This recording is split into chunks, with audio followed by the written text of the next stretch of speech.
Daronte Jones is your new defensive coordinator. If you haven't noticed, busy day out in Ashburn. Dan Quinn spoke for about a half hour. Daronte Jones, and then David Blau did the same. I want to go through some of the Daronte Jones presser. My initial thoughts, though, were super sharp, completely understand why he would blow a team away in an interview and go from being a guy you're talking to a guy you might give the job to. Because I did think he was immensely impressive. Now I'm just going to cut people off at the pass and remind everybody that they're right. Yeah. That last time we did this with another career non-coordinator who had never called plays before, Joe Witt Jr., I talked about how smart he sounded and how amazing the energy was and how I was falling in love and smitten with his press conference and that Washington had just unearthed the gem. So I have been wrong on this before. Yeah, we've done this before. I may be wrong on this again, but he won the press conference and didn't do it the same way as Witt by making big promises and talking a big game. It was not that at all. It was just really smart answers. And that's the distinction I want to draw. Again, find me that first defensive coordinator press conference where the guy's like, we're going to be passive. We're going to be pretty laid back, and we'll see what happens. We don't really want to dictate to offenses. We'll let them tell us what to do, and we'll be reactive and, let guys get some yards, bend but don't break. That's not what a defensive coordinator does at the presser. He's the football guy's football guy. He smells like Skull and has a catchphrase for everything, and it's about headbutting. I mean, that's who they are and it's what they do. It's a WWE promo, old school style. You could sub him out for the Ultimate Warrior or the Macho Man or Stone Cold or somebody. This, to me, it stood out because it was different than that. He was very aware, talking about Daronte Jones, very aware, keenly aware of not providing that kind of fodder of bravado and nonsense. Just self-assured enough to not have to do that kind of thing, to look at how many bench press reps I can do, and I can do knuckle push-ups, and I can clap, and I can do all... None of that kind of stuff. This was basically just I want to avoid some of those pitfalls and let you know, I like some of the stuff here. We've got a lot of work to do. I loved it.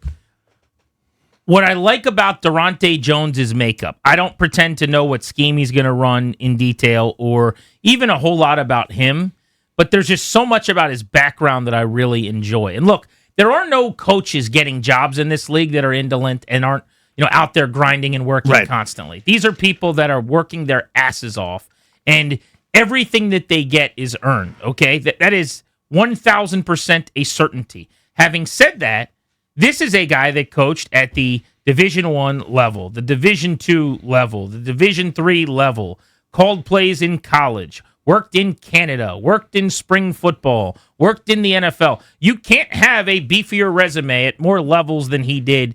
He is self-made, and I really, really do like that. He talked about remaining prepared for a chance like this throughout what was a circuitous journey. Just being around some of the talented coaches, great minds that I've been a part of growing up, from Marvin Lewis to Vance Joseph, Mike Zimmer, Lou Anaromo, and even as recently as Kevin O'Connell and Brian Flores.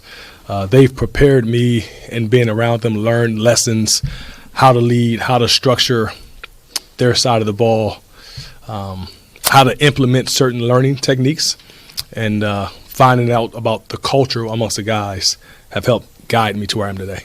Daronte Jones on the influences he hopes to bring to this Washington defense, which is going to need to make major improvements. Versatility, adaptability, using our players' strengths to the best of their ability, maximizing what they do, being a feature of that, and then minimizing the things that they don't do well. And each coach has provided a certain way of highlighting whoever that athlete may be and whatever that strength may be that allow them to get to their highest level. And so my ability and learning from those guys in terms of how to tap into each individual player, and each individual player is different. But it all starts with the relationships. And the biggest thing that I've gotten is in this profession is how to attack and relate to players and connect with those guys. And that starts with the relationships aspect of it. And what does that mean? That starts with trust. I got no questions about that part of it. Right. Relationships, trust, earning the trust of the guys around him. He's been doing that for years at every level. The play calling is the only interesting part. And I would say the same about David Blau. Mm-hmm. He's been a quarterback. He's been a coach. The only thing he hasn't done is call the plays. And that is not something everybody can do. It is a real skill, and you get better at it with time. So how is that going to do? How is he going to implement some of what he's always wanted to do as a first-time play caller with what he has to do with this particular defense, with this personnel, that came up in this press conference as well. Sure. You naturally want to be multiple because I've been around so many different schemes. I think that's an advantage of mine. There aren't too many schemes that I have not been a part of. There's, everyone comes from some type of tree. And so because of that, I've been able to answer your question, be able to implement various things from each scheme that I like and I want to pull from. So whether it's the Zimmer scheme, hey, I like this on third down, I like the mug looks there, or if it's Flores and the versatility and how we can use one person in multiple ways based off of their strengths, that's what you want to pull from. Love that. I want to go back to the trust part, too, just to add to it. This is one of the things that I was always, in reading about Bill Belichick over the years, that I was always so enamored with. And Greg Williams had some of this, too, where you tell a player, if you do this, you'll be successful and we'll win. You give them a tangible goal. For Greg Williams, it's Warwick Holdman. If you are on the outside shoulder of the guard, we will stop this run play. And you just do that. You do your job. Bill Belichick would stress that. That's what trust is. Because if you tell them, if you do this, we'll get great ratings. And then we don't. You look up at the boss and go, what the hell? I did the thing. And that's how you lose trust. Yeah, there's other ways too. Of course, you lie to someone's face, you betray them, or behind the back stuff. But in terms of sports trust, when the coach knows best and says, guys, I know this looks hard, this looks tough. If you do this, we will win, and it works more often than not, that's the trust. Now you run through a wall for the guy because you know he's got your best interest and the team's at heart. He was asked about the Washington defense and what he saw from them in 2025 toward the very end of the press conference. This was a guy who was in the same stadium as them, right? I mean, you're talking about a 31-0 Vikings beatdown of the Commanders. So he did study that defense. When you interview with him, then you study it in more detail. Dan Quinn said he picked the brains of both Brian Flores and Daronte Jones on the players. This is what he had to say about the Washington defense a year ago. Young and athletic. I would say young and athletic. I know there are some older pieces there, but for the most part, especially the guys that we have in our system here, you look at the back end with.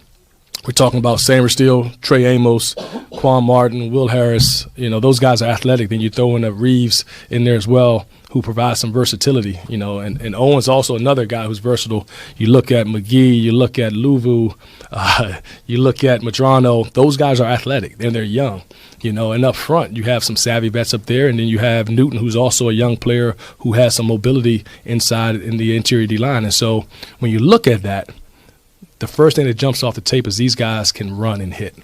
And so you definitely want to use that to where guys are going forward versus going backwards. You know what I'm a sucker for? I just realized this.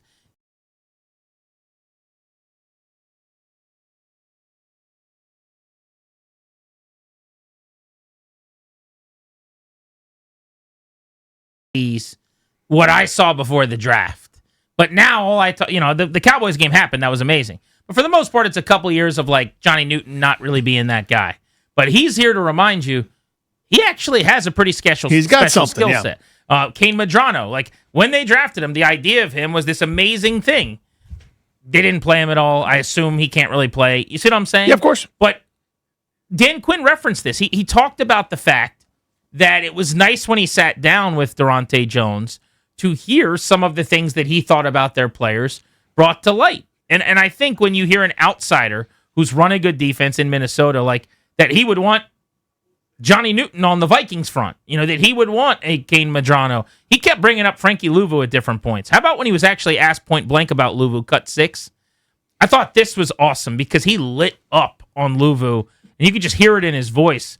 And this is a guy that I don't think you're in a place where you want to extend him now. This would have been the year to do it, and after the first of 3 seasons here, I thought right now that after paying him. After last year, I'm not willing to do that. But he's got 1 year left on his deal. He's going into the third and final year, and it sounds like Jones is a big fan. Love Frankie Lou. We watched him on tape. He's a guy that before I even got here that we would watch and put on the tape in our meeting room. I love his athleticism. He's best going downhill, getting them matched up on running backs. That's always a key. You're going to hear that a lot in terms of matchability and putting guys in advantageous positions. He's best when he can go downhill, use his athleticism, win on edges, use his speed, so time, distance, and space to encounter those matchups. And you want to put him in that situation where he's matched up on the running back. And I think running backs are one of the guys on offense that gets the least amount of reps and protections. 2 seasons ago, Luvu made 100 tackles, had 8 sacks, and was a second-team All-Pro. Now, this past year, it was mid-80s tackles with 3 sacks, and there was no All-Pro love, and he missed a lot of tackles, and it wasn't quite the same. But if this new coordinator, Daronte Jones, can get more out of Luvu, more out of Newton, and Mike Singletary bounces back, right there, your defense just took a big leap. That's 3 guys. Yeah, and that's the story, right? Even if there isn't a big investment on defense. If those guys just perform a little bit better, you're not 31st in the NFL anymore. You're 23rd, right? Without any changes, just being okay, right? I mean, that's kind of the story here. How many regressions did we see from Sandra still? And you kind of go down the list where. Why isn't this guy playing up to his capabilities? I just saw Frankie Luvu really, really good as a Swiss Army knife doing a little bit of everything. And now he misses tackles, is late on stuff, and has no pass rushing effect. What happened? Did he just forget how to play? Did he get worse? Is he not putting the good spots? Are we compensating for something? I don't know what I don't know, but I just saw it happen. I think I just got Danny Rouillet. Yeah, you said Mike Singletary instead of Mike Singletary. Mike Singletary's a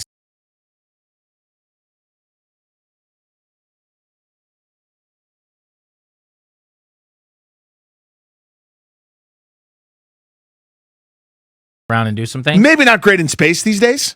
No, but neither is Bobby Wagner. Right. See what I'm saying? Both Hall of Famers. Yes, absolutely. Right? Both sure tacklers. Can't coach with them. Can't do it. Can't win with them.